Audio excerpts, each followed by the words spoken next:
Bonjour, alors maintenant je vous propose un petit rappel au niveau de l'épithète et de l'attribut du sujet. D'accord? Donc c'est quelque chose qu'on a déjà rencontré plusieurs fois, mais je trouvais important vraiment de pouvoir refaire une synthèse et de bien apprendre à distinguer les deux. Alors ici, donc je suis face à un exemple. Ce meuble est ancien. Ancien, je sais que sa nature est adjectif. Maintenant, la question est de savoir si sa fonction est épithète ou attribut du sujet. Ce meuble est ancien. Alors, on est bien d'accord que ancien se rapporte à meuble. D'accord? Alors, je vais d'abord rechercher, pour avoir la réponse, le verbe de la phrase. Et dans ce cas-ci, je vois que j'ai ici le verbe être. Donc, ce meuble est ancien. Alors, si maintenant je regarde l'adjectif ancien et le nom auquel il se rapporte, je constate que les deux sont séparés par le verbe de la phrase. Par conséquent, ancien est un attribut du sujet, puisqu'il est séparé du nom auquel il se rapporte par le verbe de la phrase. Ensuite, autre exemple, cet ancien meuble est dans le salon. Dans ce cas-ci, donc j'ai de nouveau l'adjectif ancien qui se rapporte également à meuble. Par contre, si je regarde, les deux ne sont pas séparés par le verbe de la phrase. D'accord? Ancien est dans ce cas-ci juste avant le mot meuble. Dans ce cas-ci, c'est donc un épithète. Donc, dans ce cas-ci, le mot ancien, sa nature, c'est adjectif et sa fonction, c'est épithète. Troisième exemple, Martin semble malade. Idem, je vais rechercher le nom auquel l'adjectif malade se rapporte. Et dans ce cas-ci, c'est Martin. D'accord? Donc malade se rapporte à Martin.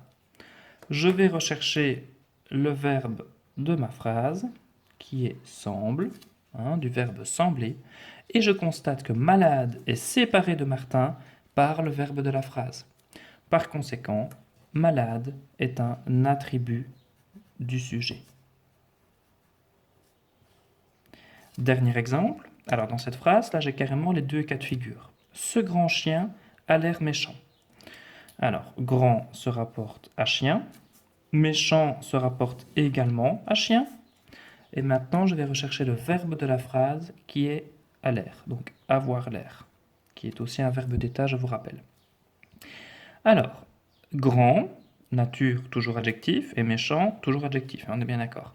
Par contre, si je regarde grand, grand se rapporte à chien, mais n'est pas séparé du nom auquel il se rapporte par le verbe de la phrase, puisque le verbe de la phrase, il est bien plus loin, d'accord? Dans ce cas-ci, grand est juste avant le mot chien, c'est donc un adjectif qui a pour fonction épithète. D'accord? Alors dans ce cas-ci, donc l'adjectif est avant le nom auquel il se rapporte. Maintenant, on est bien d'accord que dans certains cas, il peut être également après. Ça dépend un petit peu comment vous construisez votre phrase.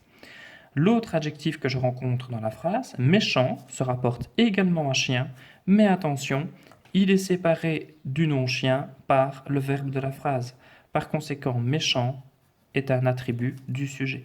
Donc dans cette phrase, j'ai deux exemples d'adjectifs qui se rapportent tous les deux au même nom, c'est-à-dire dans ce cas-ci le nom chien, excepté que l'un est épithète parce qu'il n'est pas séparé du nom auquel il se rapporte par un verbe, mais l'autre par contre est attribut du sujet parce qu'il est séparé du nom auquel il se rapporte par le verbe de la phrase. Attention, donc un attribut du sujet est toujours séparé du nom auquel il se rapporte par ce qu'on appelle un verbe d'état. Alors petit rappel des verbes d'état, être, paraître, sembler, devenir, demeurer, rester, avoir l'air, apparaître. Donc ce sont 8 verbes qui n'expriment pas une action. Si maintenant je dis Jules est malade, par exemple, Jules est malade, Jules ne fait aucune action, je décris simplement l'état de Jules. Si maintenant je dis Madame semble fatiguée, pareil, Madame ne fait aucune action. Je donne simplement l'état de Madame. Je vous donne des renseignements sur l'état de Madame. D'accord? Donc ces 8 verbes, être, paraître, sembler, devenir, demeurer, rester, avoir l'air, apparaître, sont ce qu'on appelle les verbes d'état, qui donnent des renseignements sur l'état de la personne.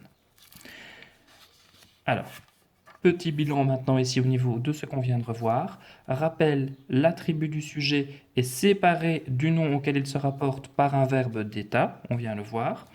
Et l'épithète, par contre, n'est pas séparé par le verbe. Donc l'attribut du sujet entre lui et le nom auquel il se rapporte, il y a un verbe d'état. Par contre, l'épithète, entre lui et le nom auquel il se rapporte, il n'y a pas de verbe d'état. D'accord? On verra par la suite que l'attribut du sujet et l'épithète n'est pas forcément un adjectif, mais ça fera l'objet d'une leçon de 6e année. À bientôt!